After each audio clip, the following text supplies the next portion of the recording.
Òkè àti ilẹ̀ Òkè tó jẹ́ ọba pàtàkì nílẹ̀ Yorùbá. Ọ̀rọ̀ àwọn darandaran tí wọ́n ń dà àwọn alámúlò kan nínú gbogbo Yorùbá sì wọ́n dákẹ́ nítorí àwọn kàbíyèsí kan gbàgbà Yorùbá á sì sọ̀rọ̀. Àwa dárọ̀ náà lásán ní ìgbòho.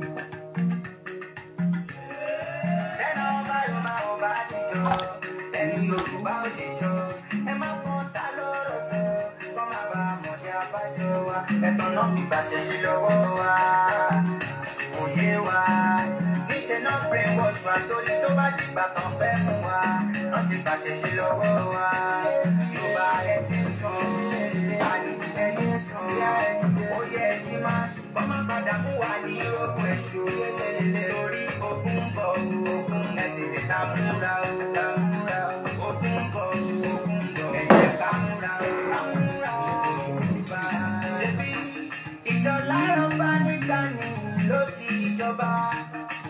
Ẹ̀yin ọba wa, ṣe bẹ́yìn náà ni bàbá wa. Ẹ má lajú ní sílẹ̀ kájéjì kó gba ilẹ̀ wa. Wọ́n yẹ pa àwọn èèyàn wa. Lójú yìí, ẹ jẹ́ kó bá padà sáyé ọba. Káṣe kan lè padà sẹ́nu ọba. Olóṣèlú gbọ́dọ̀ máa gbàṣẹ ọba. Ṣèbí ẹ̀ gangan náà pè ní ìjọba. Ó ti pẹ́ tí Yorùbá ti fẹ́nu ṣe. Ó yẹ kúrò lóko eré. Lọ́wọ́ yìí, ẹ dúró déédéé kí tẹ́nàtì má padà dé onílé. Yorùbá ẹ ti ń sùn, àní ẹyẹ sùn, ó yẹ ẹ ti máa sùn, wọ́n má padà mú wa ní ogun èṣù, lórí ogun bọ̀ ogun ẹ tètè ká múra o, ogun bọ̀ ẹ jẹ́ ká múra o, Yorùbá. Ìjà yìí kì í ṣe ìjà Sunday Igboho nìkan, ìjà gbogbo Yorùbá, ó yẹ dìde. Ẹ̀yin alágbára, àsìkò ti tó, wọn kì í sọ fáfọ́jú kò jọ ń rọ̀. Òun kan máa mọ̀, ẹja ọlá kan tí ó yọ, ẹja gbomi lákàánú. Ìgbọràn sùn jẹbọ rírun, ẹjẹ kó tó àlàkò lójújú. Kò sẹ́ni bọ̀dì tó lè rínú, Yorùbá ló dalẹ̀ jù ẹ má fi bínú. Ẹ̀rù yìí tó bá ẹ̀yin Yorùbá, gbogbo Yorùbá. Ẹ̀rù yìí tó bá ẹ̀yin nínú òkun lẹ́gbọ̀n tí. Ẹ̀rù yìí tó ṣe máa jẹ ọ̀tá yín. Ẹ̀rù ìtọ́ ẹ̀yin lẹ́dálẹ̀ Abíọ́lá kọ́. Ẹ̀rù ìtọ́ ẹ̀yin lẹ́dálẹ̀ tó dé ilé àgbọn. Ẹ̀rù ìtọ́ ìjọ́wọ́ wa ni Yorùbá máa gbọ́n. Ẹ̀rù ìtọ́ Yorùbá gbọ́n. Àtẹnudẹ ló ń pa wọn. Ẹ̀rù ìtọ́ ṣé kò mú yín kápẹ́ olóko ẹ̀rù ni. Ẹ̀rù ìtọ́ ọmọ aláṣọ wa wà kìsà ó tún fẹ́ ní. Ẹ̀rù ìtọ́ ó tún dùnú. Ẹ̀rù ìtọ́ ọkọ lè ṣàǹfààní fún wa náà tí kò lọ. Ẹ̀rù ìtọ́ ó ti pẹ́ tí Yorùbá ti fẹnu ṣe, ó yẹ kúrò lóko eré. Lọ́wọ́ ní ẹ̀dùn dédé kí tẹ́nàtì má padà dé onílé. Ọ̀rọ̀ yìí ṣe ọ̀rọ̀ Sunday Igboho nìkan gbogbo wa ni o. A sì dáadáa olóṣèlú wà wọ́n lọ ní gbogbo ẹ̀yìn àgbàgbà ọba ọlọ́wàdàkẹ́ ọ̀lẹ́ṣà aláàbí àwùjalè alábí ṣọ̀ún ìwọ̀nsọ̀ alára àti ọ̀rọ̀kú àkárí nígbàdàn ní bàbá ẹ̀sọ̀rọ̀ bàdàkẹ́ bàbàdàkẹ́ ìfọ̀n tó bá dé. Ó yá sọ̀rọ̀ sókè ẹ̀yin ọba Yorùbá, àgbàgbà ọmọ tó ti ga orin láti bàbá mẹ́lọ́dì, ẹ pè mí lákọ̀ọ́yìn ọba.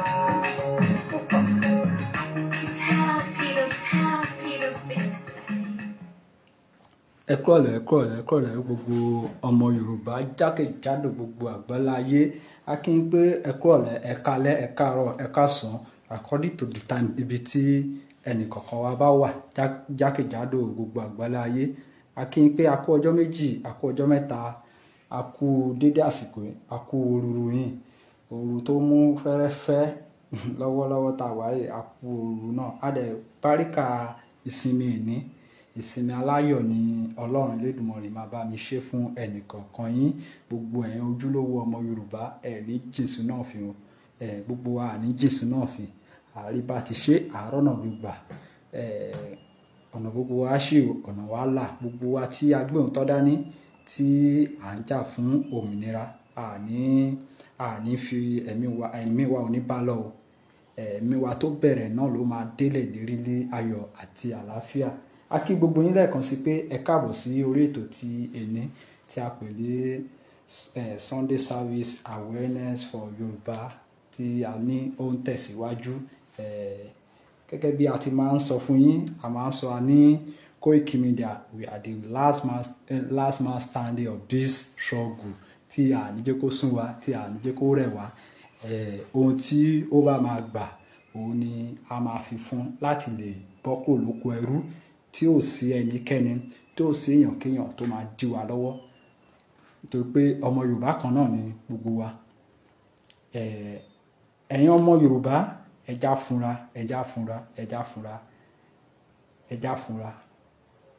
Ẹ má jẹ́ kí àjòjì tí ò mọ bí ilẹ̀ Yorùbá ṣe tẹ̀dó, tí ò mọ bí history Yorùbá ṣe jẹ́, ọmọ tó wá tí Sultan Sokoto, ọmọ àlè tí pé wọ́n gbé oyún ẹ̀ wá láti South Sudan, tó wá fẹ́ máa ṣe rádaràda lórí ilẹ̀ wa.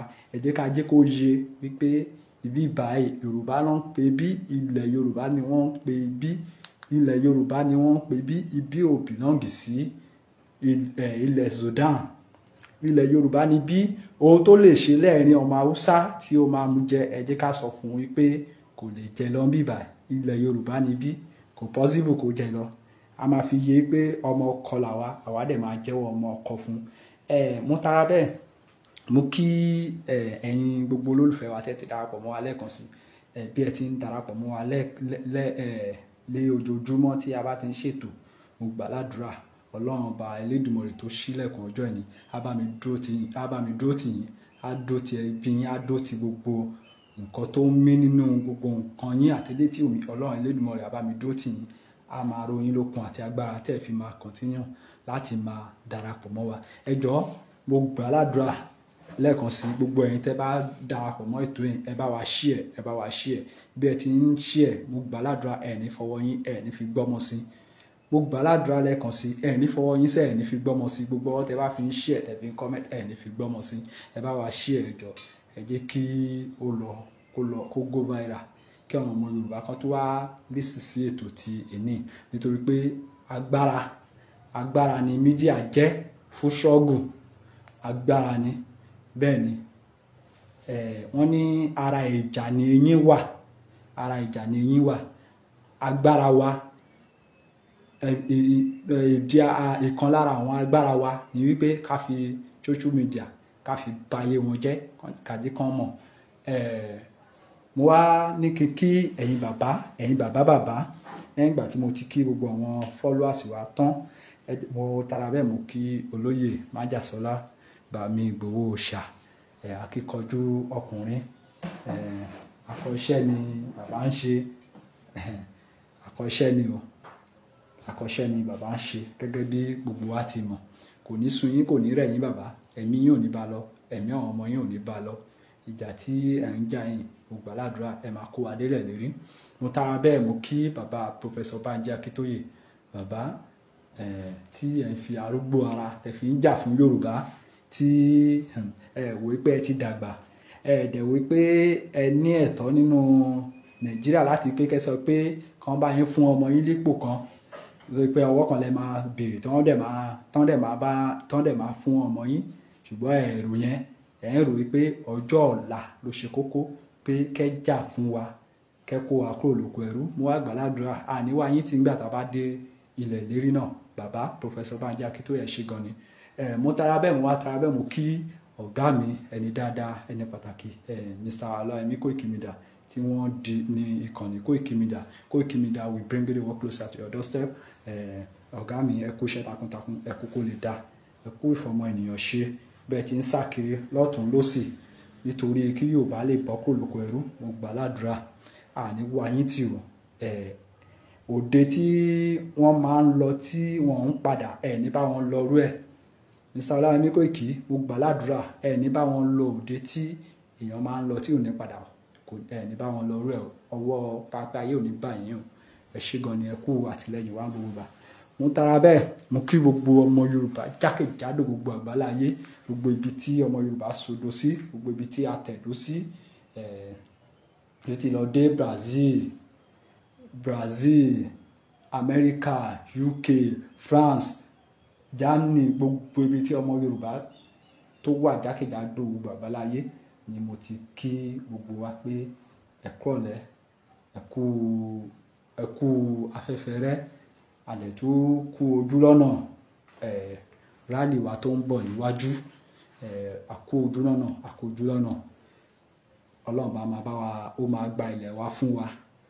Wá tara bẹ́ẹ̀ mo kí bàbá wa Chief Imam ilẹ̀ Yorùbá, bàbá ẹ kú iṣẹ́ takuntakun, ẹ kú kó lè dá bàbá, àrọ́wọ́ yín páńpẹ́ ayé ò ní báyìí o, ọwọ́ ayé ò ní báyìí, kó wa délẹ̀ lérí bàbá Chief Imam Ìlọrin, tó tún jẹ́ Chief Imam gbogbo ilẹ̀ Yorùbá pátá. Mo kí yín bàbá, ẹ kú ètò, gbogbo ohun tí ẹ ń tò ó máa bọ́ sí láyọ̀ àti àlàáfíà. Mo tara bẹ́ẹ̀ mo kí bàbá mi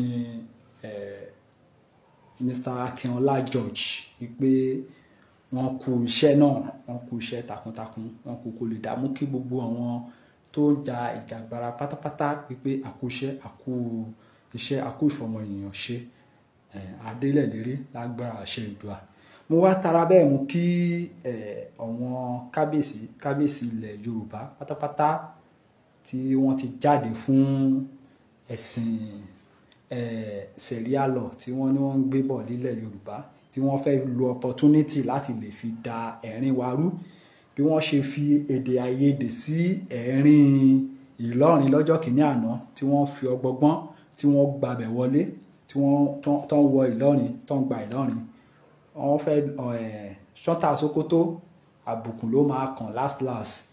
Bẹ́ẹ̀ ni ẹni tí ò tó ní dìnàdíní tó ń dìnàdíní ní ọ̀rọ̀ ẹ̀, àjẹkún ìyà ni yóò jẹ. Ṣọ́tà Sókótó, àjẹkún ìyà ni yóò jẹ ẹni tí ò tẹ́ni náà tí ń dìnàdíní, àjẹkún ìyà ni yóò jẹ. Ṣọ́tà Sókótó, àjẹkún ìyà ni yóò jẹ, àjẹkún ìyà ni yóò jẹ ẹni tí ò tó ní náà tó ń dìnàdíní, àjẹkún ìyà ni yóò jẹ. Ojú àwọn Haúsá ti là, Ṣọ́tà Sókótó tún wá wò pé ọgbọ́n wo ni kóun tún dá, ṣé kóun tún gbórí wọ ilẹ̀ Yorùbá. Kò wá mọ̀ pé ìgbà tí wọ́n ń darí àwọn kábíyèsí wa, tí Ṣọ́tà Sókótó ń darí kábíyèsí wa, ó ti kọjá. Mo kí Èwí Adó Èkìtì nítorí pé bàbá yẹn jáde síta, wọ́n dẹ̀ sọ fún wọn wípé tán bá gbìyànjú ẹ̀, tẹ́ ẹ bá dánwò ẹ kàn dín nínú iyọ̀. Kábíyèsí kẹ́pẹ́ lórí oyè o, ẹ ṣe lè ná tí mo máa ń sọ ẹ̀yin tẹ́ bá ṣe dáadáa nínú ìrìn àjò tó wà nílẹ̀, a máa sọ tó bá dẹ̀ kù díẹ̀ káàtó, ẹ má rí bí ìbínú, ẹ má fi ṣèbínú, a tún máa sọ náà ni. Tó bá kù díẹ̀ káàtó tẹ́ ẹ bá ṣe dáadáa, a máa sọ, tẹ́ bá dẹ̀ ṣe dáadáa, a máa sọ. Bàbá wa Èwí of Adó Èkìtì, mo kí yín o, kádípẹ́ lórí o, iṣẹ́ takuntakun ni bàbá yẹn ṣe, nítorí pé nígbà tán gbé sẹ̀ríà law wá sí Èkìtì, bàbá yẹn wọ́n wá jáde síta lọ́wọ́n ara ẹbí, wọ́n ní sẹ̀ríà law ti fẹ́ bẹ̀rẹ̀ nínú ọjà. Ni bàbá bá ní kí ló ń jẹ́ bẹ́ẹ̀ lójú ẹ̀mí òun, ẹ máa gbé nǹkan tí òun ṣe ti bàbá òun, ẹ máa gbé wá sórí ilẹ̀ ti tiwọn, ẹ wá máa kàn pọ́ṣẹ̀, kò sí nǹkan tó ń jẹ́ bẹ́ẹ̀. Ojú ẹsẹ̀ ni bàbá pé gbogbo wọn wípé tí ẹ bá gbìyànjú ẹ̀, mo gbà fún yín bàbá, nítorí pé ẹ pa àṣẹ yẹn, ẹ jẹ́wọ́ fún wọn wípé àṣẹ sì wà lẹ́nu ọba tiyín. Bẹ́ẹ̀ ni wípé ẹ dẹ̀ lè fi ọwọ́ òsì, ẹ lè fi júwe ilé bàbá yín. Ẹ jẹ́wọ́ ọmọ ọkọ, ẹ jẹ́wọ́ ẹ̀ fún wọn. Bàbá ṣe gan ni, kẹpẹ́. Mo wá fi àkókò yìí, mo tún fi wọ̀nù Olúwo of Ìwó. Adélé ni o, àwa ò bá wọn kà sí ọba mọ́ from this time around. Adélé, ẹni tí ń délé nílùú Ìwó, mo fi àkókò yìí, mo fi ń jáwé ìkìlọ̀ fún àwọn tó ń bá mọ̀, kán bá wa share program yìí kó dé ọ̀dọ̀ ẹ̀. Ó máa tó kan àbùkù tí àwọn ọmọ Ìwó tí wọ́n bá ṣe bí dìdìrìn, tí gbogbo wọn tó ti mú orí gbogbo wọn tó ti tì sí abẹ́ ẹ̀ tí wọn ò lè sọ̀rọ̀. àwa máa gbéná wojú ẹ̀ Olúwo of Ìwó àbùkù máa kàn ẹ́ pẹ̀lú bí o ṣe ń fi ọba wa Ọọ̀ni of Ifẹ̀ bí o ṣe ń fi orí adé wa bí o ṣe fi ń wọ́lẹ̀ kiri tí ó gba ẹnu ẹ láti pé kó máa sọ wípé Chief Imam Ilé Ifẹ̀ wípé ó ju Ọọ̀ni of Ilé Ifẹ̀ lọ ó sì sọ o ṣìṣe dẹ̀ ti bá ẹ láti ọjọ́ tí o ti sọ̀rọ̀ yẹn mọ̀ pé mo ti jáde fún ẹ lẹ́ẹ̀kan mo tún padà jáde nsìn ṣìṣe ó ti bá ẹ pẹ̀lú nǹkan tí o sọ yẹn ṣìṣọ́ ó ti bá ẹ Ọba Rashidi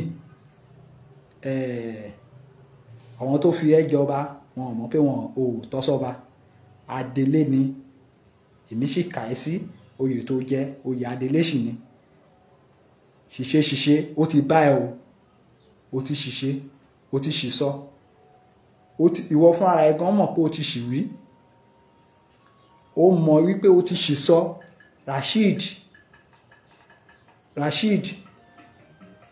ó ti ṣìṣọ́ o ẹja play orin fún gbogbo àwọn ọ̀dàlẹ̀ nílẹ̀ Yorùbá.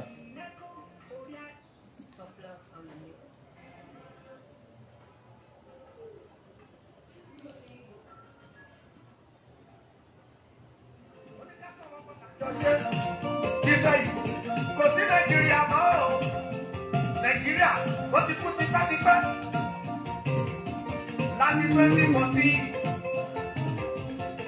àti tó pin 2014 láti pé 100 years Yorùbá nation àti tó lọ ẹ wo gbogbo tẹ́lẹ̀ Yorùbá mi sí gbogbo ẹni tó sọ bẹ́ẹ̀ bá mi nà wọ́n lẹ́gbà bó bá jẹ́ president ló sọ bẹ́ẹ̀ bẹ́ẹ̀ Yorùbá mi sí bá mi nà wọ́n lẹ́gbà bó bá jẹ́ mọ̀ sílẹ̀ lókìlẹ̀ Yorùbá mi sí tó bá mi tán bá mi nà wọ́n lẹ́gbà tó bá jọ wọn ẹ má ṣe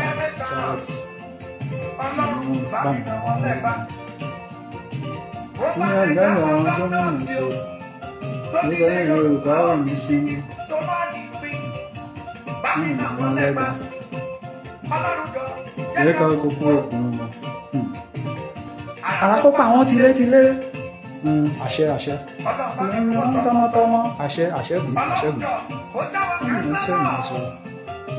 ẹnì jẹ́ wọn lọ́ba o bí Olúwo ìrìn ìbáwọ́ta mi ò di tẹ̀mọ́ bá àtọ̀ oúnjẹ fún wa bí Olúwo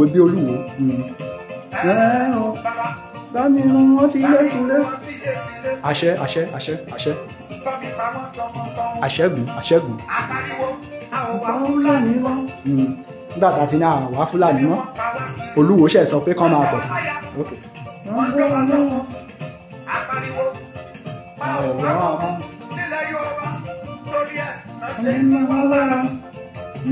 Sọ́tà Sókótó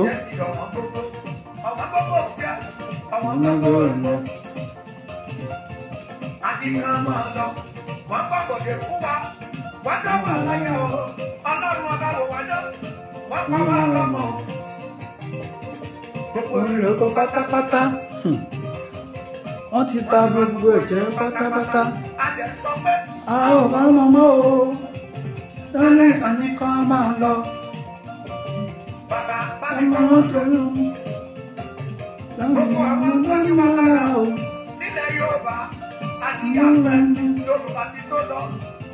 ẹni lórílẹ̀-èdè tuntun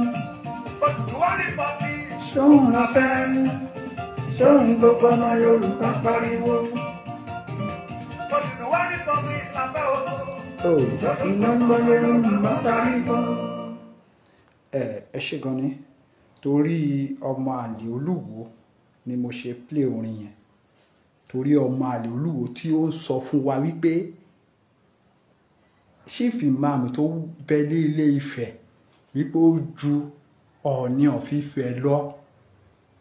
Rasheed owó tí o lọ gbà lọ́wọ́ Sọ́tà Sókótó tó ń pa ẹ́ láyọ̀ owó yẹn ti dá ìbànújẹ́ wọnú ilé ẹ̀ láti èní lọ.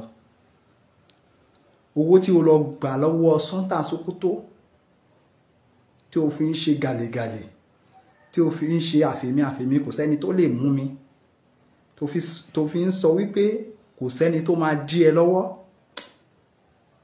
Mo gbàládùra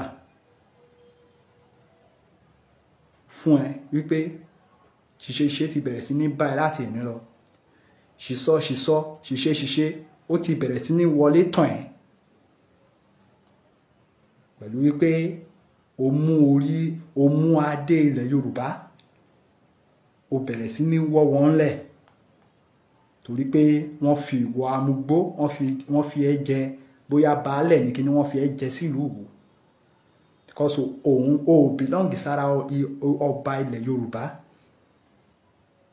Ọba ilẹ̀ Yorùbá kan a gbọ́dọ̀ rí kó máa níkẹ̀dí ara ẹ̀ lórí afẹ́fẹ́. A gbọ́dọ̀ rí ọba Yorùbá kan kó máa mú bó kiri ìgboro. Olúwo ló kọ́kọ́ máa ṣe. Ṣiṣẹ́ dẹ̀ ti bẹ̀rẹ̀ sí ní báyìí pẹ̀lú àbọ̀dè tó lọ ń gbà pẹ̀lú àwọn Sultan Sokoto tí òun sọ wípé dandan wọ́n gbọ́dọ̀ gbé sẹ̀ríà wọ ilẹ̀ Yorùbá. Ó ti ṣiṣẹ́ o Olúwo of Ìwó, ó ti ṣiṣẹ́ ó ti ṣeun ṣe. Èèyàn mi a máa wọnú ètò tí ní láìpẹ́ láì jìnnà sí ká gbọ́ ọ̀rọ̀ lẹ́nu ìránṣẹ́ Ọlọ́run wa, àwọn tí a gbà fún nìyẹn. Gẹ́gẹ́ bí a ti máa ń ṣe ó ti tó ọjọ́ méjì ọjọ́ mẹ́ta tí a ti ṣe prógámù last tí ẹ ti gbọ́ ọ̀rọ̀ lẹ́nu bàbá wa, bàbá dáadáa tí wọn ò torí wípé wọ́n fẹ́ ní ṣọ́ọ̀ṣì káàkiri gbogbo Nàìjíríà tí wọn ò torí ẹ̀ kọ́ má lè sùn tọ́. Bàbá náà ni Prophet Ṣẹ́gun Adébáyọ̀ tí wọ́n ní ẹ̀ka sí ṣe inú sí ó dà pé under CAC ni bàbá yẹn wà. A ti sọ o, a ní àwa àjà ìjà ẹ̀sìn ṣùgbọ́n ohun tó a gbọ́dọ̀ máa jẹ́ kán mọ̀. Ẹni tó ní ilé iṣẹ́ ta ti ń sọ̀rọ̀ nísìn Muslim ni, even ìyàwó gangan tí wọ́n fẹ́ sílé is a Christian. So bẹ́ẹ̀ náà ni àwọn ọmọ ìyá wa nínú ìṣẹ̀ṣe àfi wọn máa fà wọ́n mọ́ra wípé à ń ṣe ọ̀tá ara wa. Ẹ má jẹ́ kí Sultan Sokoto àti Olúwo ẹ má jẹ́ kó wá create problem sí ẹ̀rín wa bí wọ́n ṣe dá ọgbọ́n náà lọ́jọ́ kìíní àná tó fi rí Ìlọrin wọ̀. Ṣé mo pé èdè àìyedè yẹn náà lọ gbé sí ẹ̀rín àwọn ọba yẹn gbà yẹn. Bọ̀ wọ́n wá fẹ́ ṣe ń sìn wípé ẹ̀rín ọmọ ìlú ní ká ti ilé sí ẹ̀já gbé ẹ̀sìn kan wá. Bóyá tá bá ti ń gé wọn lórí tá ń gé wọn lápá àwa máa kọ́ sí ìjà sẹ́ẹ̀rin wọn. Àwọn ọmọ aráyè wọlé wọn á bẹ̀rẹ̀ operation wọn. Kò sí ọgbọ́n tí ẹ fẹ́ dá Sultan Sokoto Olúwo, kò sí ọgbọ́n tí ẹ fẹ́ dá ní àsìkò yìí. Gbogbo ẹ̀yin ọmọ Ìwó tí gbogbo yín dákẹ́ sí àòfin, gbogbo ẹ̀yin ọmọ Ọ̀ṣun, Gómìnà Adeleke kí ló dé tí ẹ dákẹ́ tí ẹ̀yin náà tí ẹ sọ̀rọ̀ ẹ fúnra o.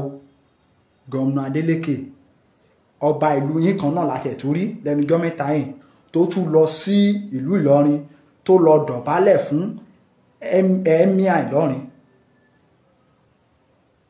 Ẹ̀dẹ̀ dákẹ́ ẹ̀dẹ̀ ń wò, ẹ dákẹ́ ẹ̀ ń wò, ẹ má finá sórí òrùlé sùn. Ọba Ìwó bóyá ókè ẹnu mi àgò Adélé tí ẹ fi sí ìlú Ìwó ó ti ń gba ìbọ̀dè wọ ìpínlẹ̀ Ọ̀ṣun tí àwa ọmọ Yorùbá tá a dẹ̀ nígbà láyè.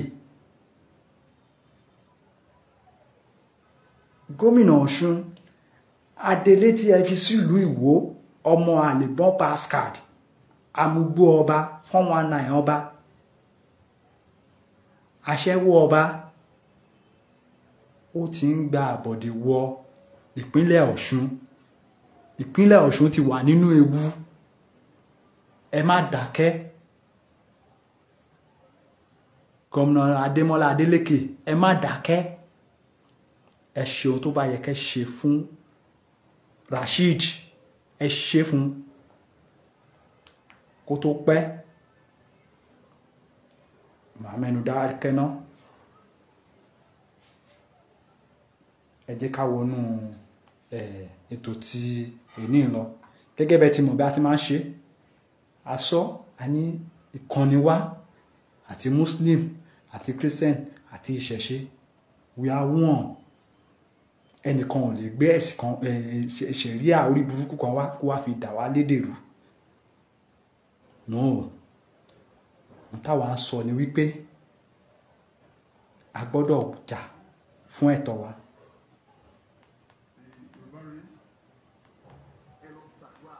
Go and pray. That God should return into our midst. If we don't pray,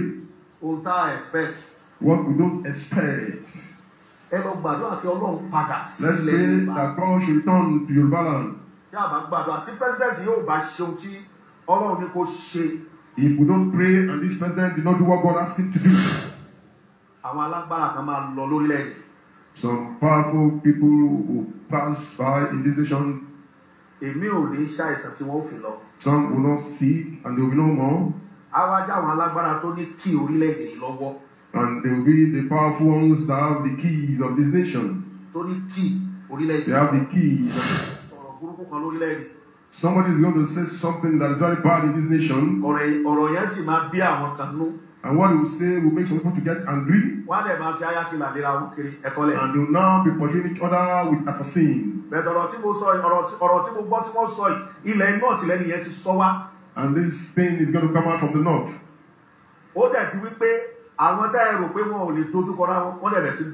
And those that you think they can't face each other will start facing each other.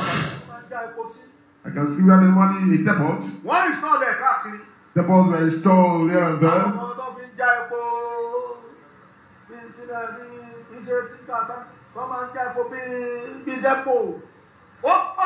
Okay, like an oil tank farm. Many. Angels made me to see this very well. And I'm asking, what is this? And they say it's the forces of darkness that want to get rid of people. But in Africa, as a continent, God wants to bring something out. Yes. He has already started. But he's approaching where we bring something greater out. The Lord said this one that's going to happen will be worse than COVID-19. He wants the whole world to pay homage to him.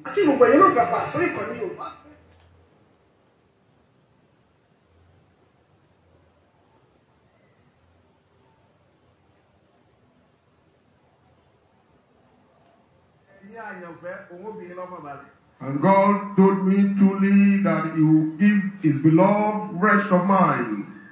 He will give His beloved rest of mind. But it's a dangerous year. It's possible you will see someone in the morning, but in the afternoon the person will be no more. And it's possible you will see in the afternoon, later in the night you will not see the person anymore.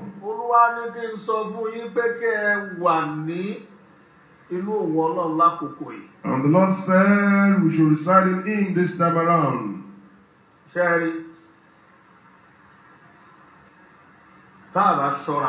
If care is not taken, 2025 2025 will swallow a lot of people.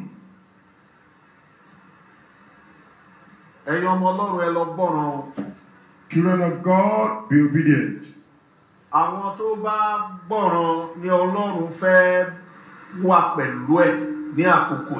It is those that are obedient that God is going to be with them this time around. Those that will do His will. They are the ones that God will stand with this time around. Those that will fear Him. They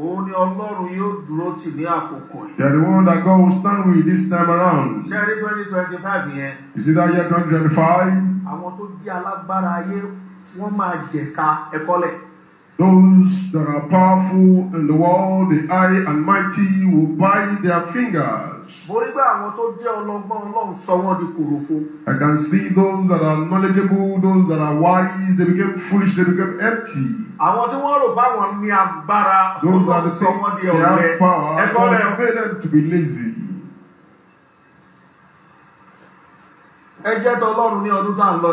Make sure you are that of God in this new year 2025. Make sure you are that of God.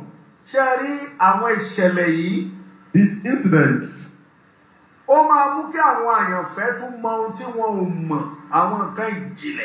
is to give the Lord the grace to know the mystery things that they don't know before. The love of God that will obey Him, that will do His will. The love of God that lives in Him. He will give them the grace to know some mysterious things, some deep things.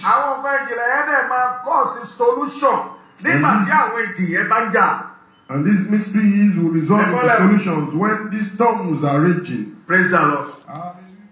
ẹ̀yin èèyàn mi tí ẹ wà pẹ̀lú wa lórí ètò fún ẹ̀yin tí ẹ ṣẹ̀ ń darapọ̀ mọ́ wa lórí ètò fún ìgbà àkọ́kọ́ ṣé mọ̀ ìdí tí a fi máa ń mú program bàbá yìí wá ẹ jẹ́ kí n sọ fún yín àti máa ń sọ fún àwọn èèyàn wa ṣe rí bàbá yìí jẹ́ èèyàn kan tó yẹ pé kò kára ẹ̀ sí pásítọ̀ lásán prophet Ṣẹ́gun Adébáyọ̀ bàbá yóò kára wọn sí pásítọ̀ lásán wọ́n kára wọn sí àjìjàngbara tí wọ́n dẹ̀ máa ń sọ wípé tí ohun tó bá wù kí Nàìjíríà gọọmenti kan fẹ́ fi ṣe wọn náà wọ́n rẹ́dì a rí àwọn pásítọ̀ mi ń bẹ̀ o àmọ́ prógámù wọn wá nítorí pé bàbá ẹ̀ máa ń ọ̀rẹ́tẹ̀tì àwọn ọmọ ìjọ ẹ̀ ó máa ń kánsẹ́lì wọn wípé ó máa jẹ́ kó mọ òun tọ́ wípé kí gbogbo wa sowọ́ papọ̀ ká jà fún òmìnira pé òun ni the best bàbá ò dẹ̀ yí òun padà láti ọdún tí mo ti mọ̀ bàbá tó ti ti ẹsẹ̀ sínú ìrìnàjò yìí bàbá ẹ sọ̀rọ̀ débi pé ó ní kì í ṣe pé òun ò náwó láti lè fi sá lọ kó ń kúrò ní Nàìjíríà ó ní but ó náà ò ní lọ ó ní ìlú ìlú lọ́jọ́ máa wà tí a fi máa délẹ̀ lérí tá a fi máa gba òmìnira ṣé mọ̀ someone like bàbá ẹ náà wà tó yí pé bọ́wọ́n ṣe fẹ́ fi orúkọ Ọlọ́run tán yẹ fẹ́ fi kó dúkìá jọ lọ́wọ́ ń lépa ṣùgbọ́n bàbá yìí ò bá wọn ṣe irú ẹ̀ tán ẹ fẹ́ fi orúkọ Ọlọ́run láti máa fi gbowó lọ́wọ́ ẹni tí ebi ṣe ń pa nínú ìjọ wọn ṣùgbọ́n bàbá yìí ò ní bàbá wọn ṣe irú ẹ̀ bàbá yìí ń sọ fún àwọn ọmọ ìjọ ẹ̀ ohun tó tọ́ àti ohun tó yẹ ká máa gbọ́ lẹ́nu ìránṣẹ́ Ọlọ́run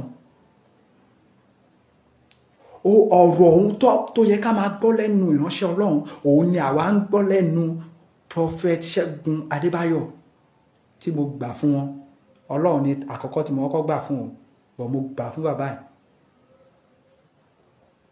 tán bá ní kí tún mú ọmọ ènìyàn tí mo tún gbà fún bí olóyè in fact mo tún gbà fún bàbá yìí náà because bàbá yìí ń sọ takuntakun ó ní bí DSS wá gbé òun ó ní ohun tó ń sọ lọ́nà ó náà àtúndéwájú wọn ó náà àtútù sọ tó dẹ̀ ń bá wa ké sí tí President Bola Ahmed Tinubu gbogbo ìgbà pé àfi tó bá pín Nàìjíríà sẹ́ ó ń jẹ́ kó yé bàbá yẹn pé àfi tó bá pín ìlú ìsẹ́ àfi tó bá pín kò yí òun padà lọ́jọ́ kankan rí kí ló wá ṣe àwọn ìránṣẹ́ Ọlọ́run tó kù kí ló ṣe ẹ̀yin tó kù tí gbogbo yín dákẹ́ kí ló ṣẹlẹ̀ ẹ darapọ̀ mọ́ bàbá yìí náà bí bàbá yìí ṣe darapọ̀ mọ́ olóyè Ìgbòho ṣá. ẹ̀já tẹ̀síwájú ìdí tí a fi máa ń mú ètò bàbá yìí wá ni èmi kò sọ yẹn. ẹ̀já tẹ̀síwájú ká máa gbọ́ ọ̀rọ̀ bàbá yìí lọ nítorí pé ọ̀rọ̀ tó yẹ ká máa gbọ́ ni. ó bẹ́tà ju ká lọ máa gbọ́ ẹnìkan tó ń ṣì wá lé ọ̀nà tó sọ wípé orí òkè ni ká máa lọ tí ò sọ ohun tó tọ́ ohun tó yẹ ká ṣe tí ò sọ fún wa. tẹ́ bá wo bàbá yẹn rí pé kò ń ṣe oníjìbìtì ìránṣẹ́ Ọlọ́run ènìyàn ní lára àwọn tọ́lọ́run dẹ̀ fi ṣọ́ ẹran ni. ẹ má bá wa ká lọ.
ẹ̀yin olólùfẹ́ wa ibi tí bàbá yìí dé yìí ẹ jẹ́ ká fetí sílẹ̀ dáadáa ká gbọ́ mẹ́sẹ̀gì ibẹ̀ yẹn. ó nídìí bàbá yìí fẹ́ gba àdúrà kan nípa Amẹ́ríkà nípa àwọn tó ń ṣẹlẹ̀ ní Amẹ́ríkà. bàbá yìí tó wá ń sọ wípé etí tí àwọn kan á fi gbọ́ wọ́n á fẹ́ kórìíra àdúrà yẹn. ó ní ṣùgbọ́n tí a bá lè gbà tí àdúrà yẹn gbà ó ní òun ní solution fún wa. gẹ́gẹ́ bí mo dẹ̀ ṣe ń sọ mo gbà fún bàbá yìí pé Ọlọ́run fi ṣẹ́ ran torí pé ó ná àwọn kankan tí bàbá yìí ti sọ tó dẹ̀ rí bẹ́ẹ̀. Ọlọ́run gbẹnu bàbá yìí sọ̀rọ̀ ó yàtọ̀ sí àwọn kan. ẹ já tẹ̀síwájú. Is the voice of the Lord and be led by what the Lord has shown me. Are you agree with me? ọ̀rọ̀ rẹ o ẹ̀yin èèyàn wa ẹ̀rí kó lágbára. Ọlọ́run káwọ́ ogun àgbáyé kúrò lórí Trump.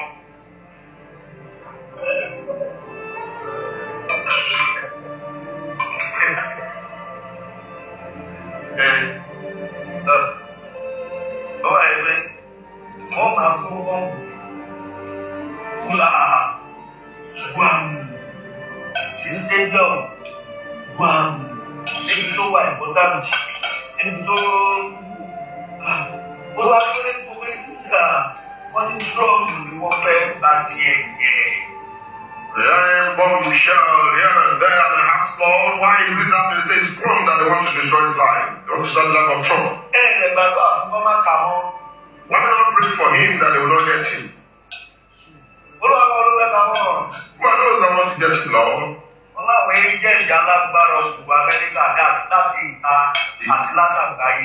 The agents of the powerful ones, representative of darkness, within and outside the world of America. Don't be angry with the prayer point. I know you don't like him. Àwọn màmá ò láì jẹ. Tàtọ́mọ ti kàwé ìpinnu báwo ló ti fẹ́ láì jẹ. Ọ̀rẹ́ ló kàwé ìpinnu. Bó ṣe ń sọ̀rọ̀ ẹ̀kú máa wọ́n tí ò láì jẹ ẹ̀nu yín. Gbogbo àkànlá tó lẹ́nu ooo.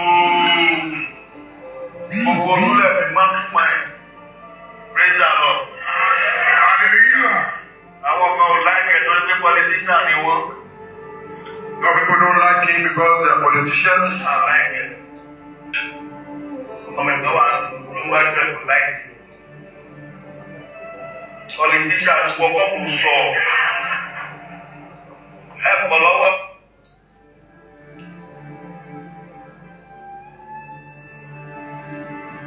Help follow up me. Òun ṣe ẹ̀wọ̀ wá. Kò dó lágbòdò kò tẹ̀ tó ń kọ̀ tó. A ní Trump wo. Bẹ́ẹ̀ dẹ̀kẹ̀rì solution ló dẹ̀ jẹ́ bẹ́ẹ̀ Kìrìsìtẹ́nì o. The solution to Christians. Àwọn iná táwọn ẹ̀mí òkùnkùn dá káàkiri gbogbo ayé yóò bomi parí ẹ̀gbẹ́ kò tó kú o. War, the fire that been ignited by the powers of darkness is going to put some of them off. Àwọn tí èṣù ti sọ ní dàkúdà yóò tú ọ̀pọ̀lọpọ̀ lẹ́ o. Many that the devil has turned to something else is going to deliver some of them. Amen. Amen. Lórúkọ Jésù èṣù oníjogún ọmọ ẹ. Amen. In the name of Jesus, devil will not inherit your children. Ṣé ẹ̀ nígbà bàbá ẹ̀? Are you not going to pray? Ṣe fẹ́ gbà. Tẹ́lẹ̀ fẹ́ gbà. Áfíríkà, ìkà.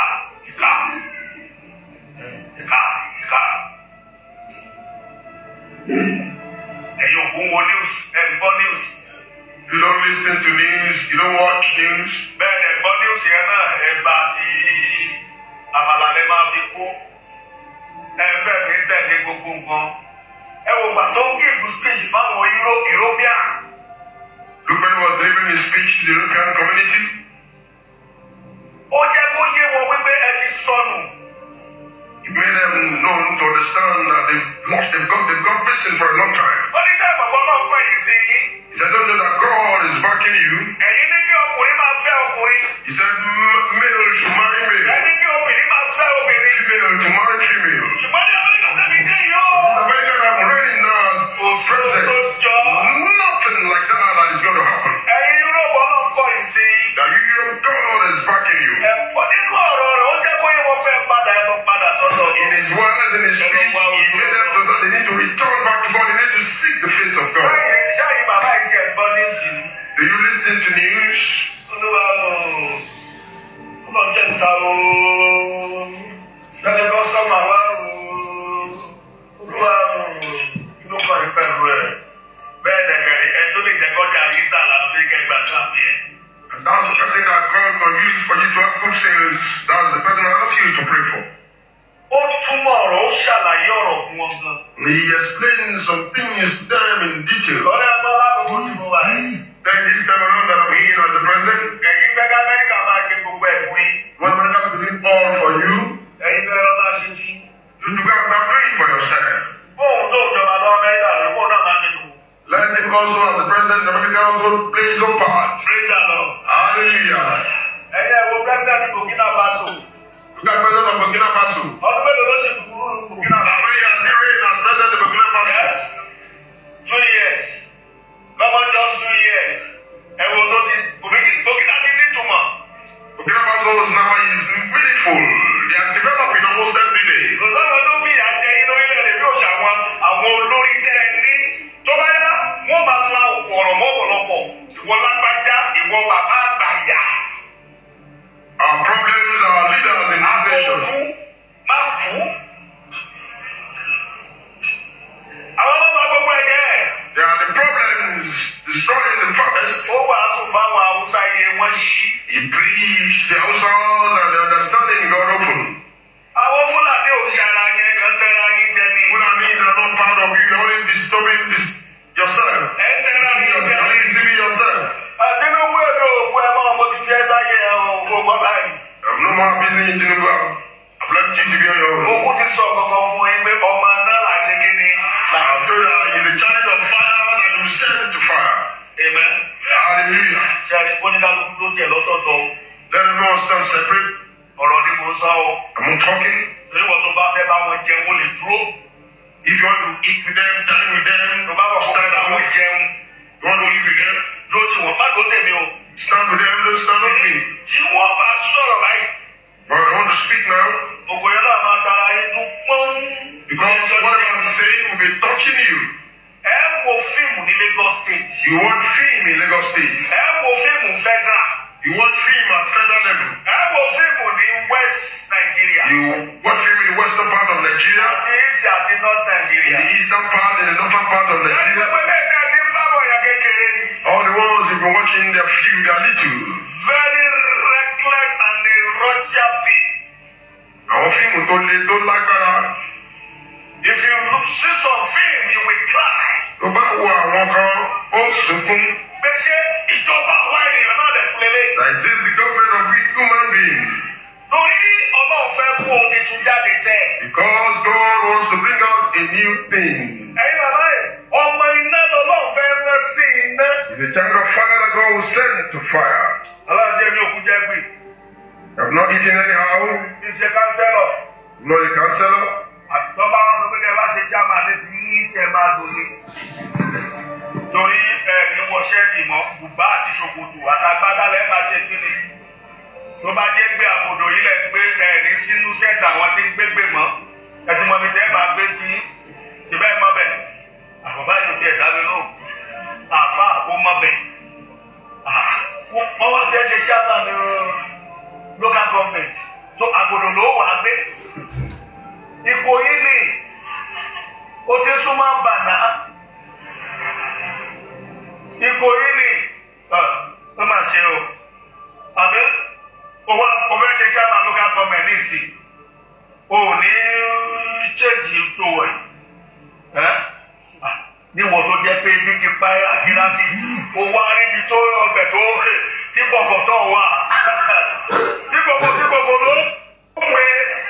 Ikú ló mẹ́ta kábó ṣe bọ́ léke. Bọ́ọ̀lù òwúrú ni ẹ́. Praise the Lord. Hallelujah. Ó ṣe bí bọ́ọ̀lẹ̀gẹ̀. Ó ń sọ̀rọ̀ bí bọ́ọ̀lẹ̀gẹ̀. Pélé ìgbà wọ́n bá fi síbi owó. Yóò jalè ju àwọn alágbádá yìí ló ti jalè lọ. Ṣọ́ọ̀ṣì láti bàbá gbé ní bẹ́ẹ̀ni báyìí. Àwọn ti lẹ́wọ̀n ẹ̀jẹ̀ ṣe àmà káàmù.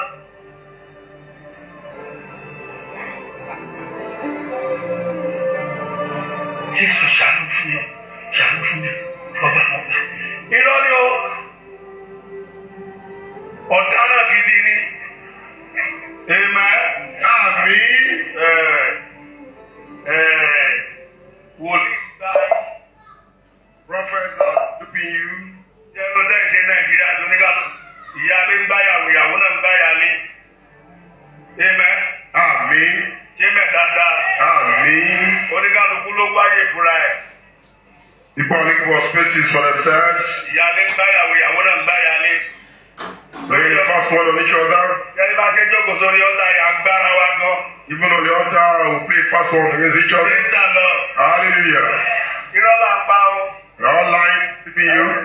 Agbára wa wo bí. Laying the fast one on each other. Tá a bá tẹ́ ẹ bá ti rí àwọn pásọ̀ tá a jó kan àti gbára wa. Ẹ kúkú sọ gbọ́dọ̀ mi ọ̀rọ̀ wèrè ni. Ọ̀rọ̀ rẹ o ẹ̀yin èèyàn wa ẹ̀rí bó lágbára. Pásọ̀ yìí kan ó dọ́gbọ́n pẹ̀lú ẹjọ́ mẹ́ta ẹ̀. Wọ́n ti gba ṣọ́ọ̀ṣì lọ́wọ́ ẹ̀ ó wá lọ dọ́gbọ́n bẹ̀rẹ̀ ẹbí kan. Ẹ ti mọ brọ́dà ẹ̀. Ọkùn ti mọ ẹni tí mò ń sọ ẹ̀. Ìlú yọ̀. Wọ́n wá rí i pé àwọn tó wà ìpọ́tàbì ní àwọn bọ̀kọ̀tọ̀ àwọn ẹran tó ní kìíní àwọn ike ẹran tẹ́ máa ń jẹun ìbá ilẹ̀ jẹran ike wọ́n mọ̀ pé kò ní sínú gbogbo mọ́ ìkúrẹ́ ọ̀mọdé you have to come back you please ṣe gẹ́gẹ́tò àtọ̀rọ̀ wa jẹ́. We are deceiving ourselves. Ẹ̀mí Ọlọ́run ò sí mọ́. The Spirit of God is no more. Ìfẹ́ owó. The love of money. Àti kú ọ̀rọ̀ jọ. To gather wealth. Èmi sọ pé àṣírí yóò tù. I told you secrets will be open, will be exposed. Ẹ̀yin ò gbọ́ tí Bọ̀dé Jọ̀jí sọ ń jẹta ní bí jẹta bá nà. Look at what they said recently. Only why all those people bank get money. You don't have a factory. No factory. Bọ̀dá ẹ̀gbọ́n náà gan ya wèrè gan. Ó lè ṣe kí ni? Ó lè bólè ní. Praise the Lord. Hallelujah.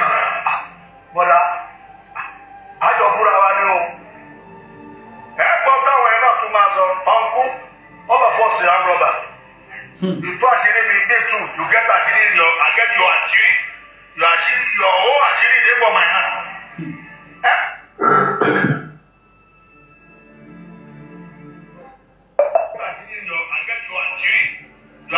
Your whole ashiri there for my hand.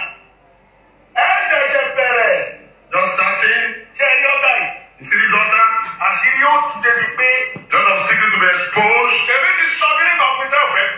I've told you something that you refuse to believe.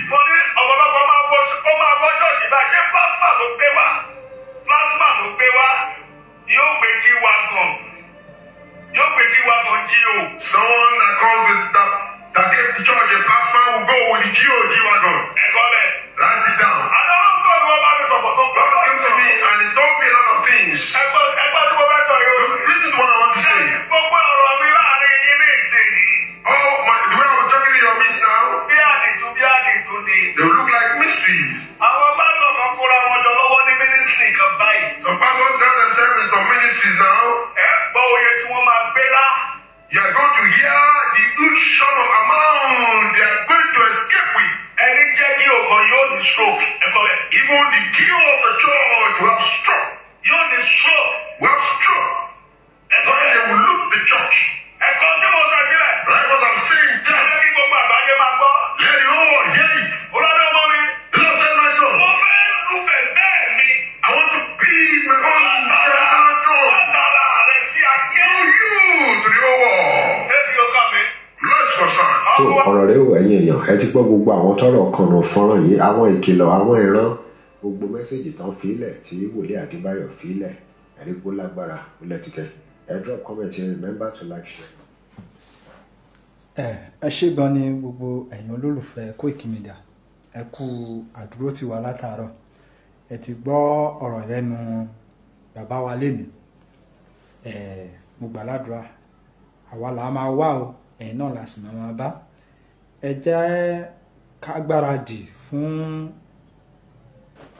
mega rally wa tí ó ń bọ̀ ní kòpẹ́kòpẹ́ ẹ jẹ́ á gbáradì ní kòpẹ́kòpẹ́ a máa jáde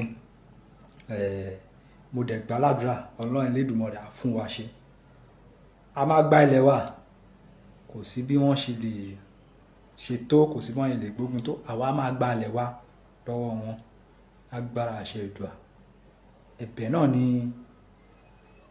àtún máa fi ránṣẹ́ sí bàbá Bọ́lá Ahmed Tinubu kó gbọ́ ohun tí àwọn èèyàn ń bá sọ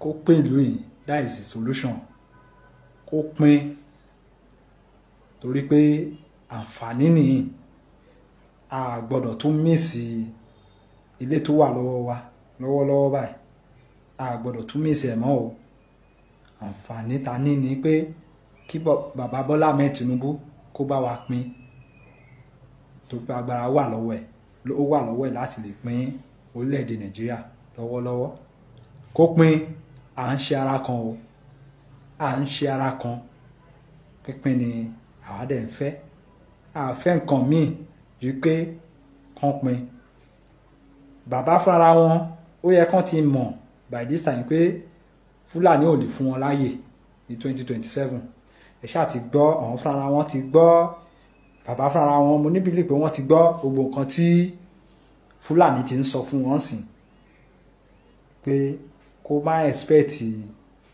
ìbò ẹyọ kan lé ọ̀dọ̀ wọn ní 2027 tó túmọ̀ sí pé bàbá ẹ pín wa o ẹ fún wa ní òmìnira tiwa kẹjẹ ká máa lọ lọ́tọ̀ọ̀tọ̀ kẹ́ bá wa ṣe bí Ọlọ́run ṣe dá ilẹ̀ yìí bẹ́ẹ̀ ni kẹ́ bá wa dá padà sí Ọlọ́run ti fi rán yín ó wá kù sí yín lọ́wọ́ bàbá Bọ́lá Ahmed Tinubu ó kù sí yín lọ́wọ́ o ẹ má rí àwa tí à ń béèrè fún ẹ̀tọ́ wa ẹ má rí wa bí ọ̀tá a kì í ṣe ọ̀tá yín o bàbá Bọ́lá Ahmed Tinubu a kì í ṣe ọ̀tá yín à ń ṣe ọ̀tá yín òmìnira ẹ̀tọ́ wa làwa ń béèrè lábẹ́ òfin dẹ̀ fàyè gbà pé ká béèrè so ẹ má rí wa bí ọ̀tá o Ìgbòho kì í ṣe ọ̀tá yín, bẹ́ẹ̀ ni bàbá Akíntóyè kì í ṣe ọ̀tá yín o. Ẹ̀pin wa ni o, ẹ̀pin wa ni o. Ní báyìí a ní rí jù báyìí ní ti tèmi tí a máa fi orin sọ pé ó dàbọ̀ fún àkọ́kọ́. Òkè àti ilẹ̀ òkè tó jẹ́ ọba pàtàkì nílẹ̀ Yorùbá. Ọ̀rọ̀ àwọn darandaran tí wọ́n dààmú alámúnigbò kan nínú gbogbo Yorùbá sì dákẹ́. So lẹ́ẹ̀kan sí ká tó máa lọ, ẹ má gbàgbé láti follow Koiki Media lórí gbogbo àwọn wẹ́bsáìtì wa www.koikimedia.com. Ó jẹ́ orí YouTube ni. Kẹ́ follow wa ńbẹ̀. Bẹ́ẹ̀ ni kẹ́ follow wa ní orí X, kẹ́ follow wa ní orí Facebook, gbogbo ẹ̀ tí ẹ ti ń wò wá lọ́wọ́lọ́wọ́ ńsìn. Lákòótán ẹ má gbàgbé orúkọ YouTube wa yẹn, ó ti àlò ti tẹ́lẹ̀ yẹn mọ́, a sì ń lò fún news, but tẹ́ bá fẹ́ máa wò wá lórí live program WG76 Media ní péèjì wa ń sìn tí ẹ ti máa rí wa wò. Kò ní jù báyìí lọ fún ti àkókò. Ẹ má dẹ̀ gbàgbé láti support wa. Ìrànlọ́wọ́ tí ìrìn àjò yín nílò òun ni ọ̀rọ̀ owó, nítorí pé òmìnira a lè gbà lọ́fẹ̀ẹ́. Ẹ jọ̀ọ́ ẹ support wa fún mega rally wa tó ń bọ̀ wájú. Owó náà la máa fi jáde, owó náà la máa fi jáde. Ẹ jọ̀ọ́ ẹ bá wa support, a nílò ìrànlọ́wọ́ yín. Ẹ bá wa support. Ẹ mọ̀ àwa ń sìn, àwa fira wa kalẹ̀ láti ṣetán láti jáde. So ẹ̀yin bàbá wa, ẹ̀yin ìyá wa náà, ìrànlọ́wọ́ tẹ̀yin náà bá lè ṣe láti rí pé kẹ́ lè fi ràn wá lọ́wọ́, ẹ bá wa kàn sí Mr. Koiki kẹ́ ràn wá lọ́wọ́. Gbogbo ìrànlọ́wọ́ tọ́rọ́kọ́bọ̀ tẹ́ bá fẹ́ ṣe fún wa, ẹ bá wa kàn sí Mr. Koiki kẹ́ ràn wá lọ́wọ́. Ẹ jọ̀ọ́ abẹ̀yìn ní àrọ̀ yín ni. Òmìnira ń ṣe ọ̀fẹ́ o, kò ń ṣe ọ̀fẹ́. So àníríjú báyìí lọ́hùn. Ibi tẹ́ ti ń tọwọ́ bàpò tẹ́ ti ń mówó, ibẹ̀ náà ò ní gbẹ o. Ọwọ́ yín ò ní kan ìsàlẹ̀ àpò. Ní fọwọ́ ọwọ́ yín tẹ́ fi ń mówó, ní fi gbọ́mọ sí o. Ẹ ṣé o, ire o. Láti àwọn tàbí ti kan gbàgbà Yorùbá àti sọ̀rọ̀ àwọn adarọ̀ náà dá Sunday Igboho pọ̀. Ẹnu ọba ti jọ, ẹnu Yorùbá ò lè jọ. Ẹ má fún ta lọ́rọ̀ sọ, kọ́ má ba àmọ̀dé abájọ wa. Ẹ̀tọ́ náà fi gbàṣẹ ṣe lọ́wọ́ wa. Òye wa, níṣẹ́ náà brainwash wa, torí tó bá dìgbà kan fẹ́ nu wa. Náà sì gbàṣẹ ṣe lọ́wọ́ wa. Yorùbá ẹ ti sùn, àní ẹyẹ sùn. Ó yẹ ẹ ti máa sùn, kọ́ má padà mú wa ní ogun ẹ̀ṣọ́. Lórí ogun bọ̀ ogun, ẹ tètè ká múra o. Ogun bọ̀ ogun, ẹ jẹ́ ká múra o. Ṣebí ìjọ lárọ̀ bá nígbà ní ló di ìjọba. Ẹ̀yin ọba wa, ṣe bẹ́yìn náà ni bàbá wa. Ẹ má lajú yín sílẹ̀ kájèjì kó gba ilẹ̀ wa. Kàn yé pa àwọn èèyàn wa lójú yín. Ẹ jẹ́ kó bá padà sáyé ọba, káṣe kán lè padà sẹ́nu ọba. Olóṣèlú gbọ́dọ̀ máa tàṣẹ ọba, ṣèbí ẹ̀ gangan náà pè ní ìjọba. Tipẹ́ tí Yorùbá ti fẹnu ṣe, ó yẹ kúrò lóko eré. Lọ́wọ́ yìí ẹ dúró dédé, kí tẹ́lá ti má padà dé onílé. Yorùbá ẹ ti sùn, àní ẹyẹ sùn yá. Ó yẹ ẹ ti máa sùn, kọ́ má padà mú wa ní ogun èṣù. Lórí ogun bọ̀ ogun, ẹ tètè ká múra o. Ogun bọ̀ ogun, ẹ jẹ́ ká múra o. Yorùbá ìjà yìí kì í ṣe ìjà Sunday Igboho ṣàníkan. Ìjà gbogbo Yorùbá ó yẹ dìde. Ẹ̀yin alágbára àsìkò ti tó, wọn kì í sọ fáfọ́jú kò jọ rọ̀. Òun kan máa mọ̀, ẹ jáwọ́ lápọ̀ tí ó yọ. Ẹ já gbómi lágbàáná, ìgbọràn sùn jẹbọ rí. Ẹ jẹ́ kó tó àlàtò lójújú. Kò sẹ́ni bọ́dì tó lè rí. Yorùbá ló dalẹ̀ jù, ẹ má fi bínú. Ẹ̀rù ìtọ́ ẹ̀yin Yorùbá, gbogbo Yorùbá. Ẹ̀rù ìtọ́ gbógun ti ẹrù ìdọ́ra. Ojú ti tọ́ ṣe máa jẹ ọ̀tá yín. Ẹrù ìdọ́ra. Ẹ̀yin lẹ dalẹ̀ Abíọ́lá táwọn lọ. Ẹrù ìdọ́ra. Ẹ̀yin lẹ dalẹ̀ tó dé ìdí àgbọn. Ẹrù ìdọ́ra. Ìjọ wo wá ní Yorùbá máa gbọ́n. Ẹrù ìdọ́ra. Yorùbá gbọ́n àtẹnujẹ ló ń pa wọn. Ẹrù ìdọ́ra. Ṣé kò mú ní kápó lóko ẹrù ní ẹrù ìdọ́ra. Ọmọ aláṣọ wa wá kìsà ó tún fẹ́ ní ẹrù ìdọ́ra. Ọmọ ẹlẹ́nu wa ń jẹkùn ó tún dùnú ẹrù ìdọ́ra. Ọ̀pọ̀ tó lè ṣàǹfààní fún wa náà ti kó yọ ẹrù ìdọ́ra. Wọ́n ti pẹ́ tí Yorùbá ti fẹnu ṣe ó yẹ kúrò lóko eré lọ́wọ́ yìí ẹ̀dùn dédé kí tẹ́nà ti máa padà ní onílé. Ọ̀rọ̀ yìí ṣe ọ̀rọ̀ Sunday Igboho nìkan ọ̀rọ̀ gbogbo wa ni o. Àṣìdáadá olóṣèlú wà lọ́nà ni gbogbo ẹ̀yìn àgbà ọba Ọlọ́ràdákẹ́ Ọ̀lẹ́rìṣà Aláàfin Àwùjalẹ̀ Aláàfin Ṣọ̀ún Ògbómọ̀ṣọ́ Alára Àjírí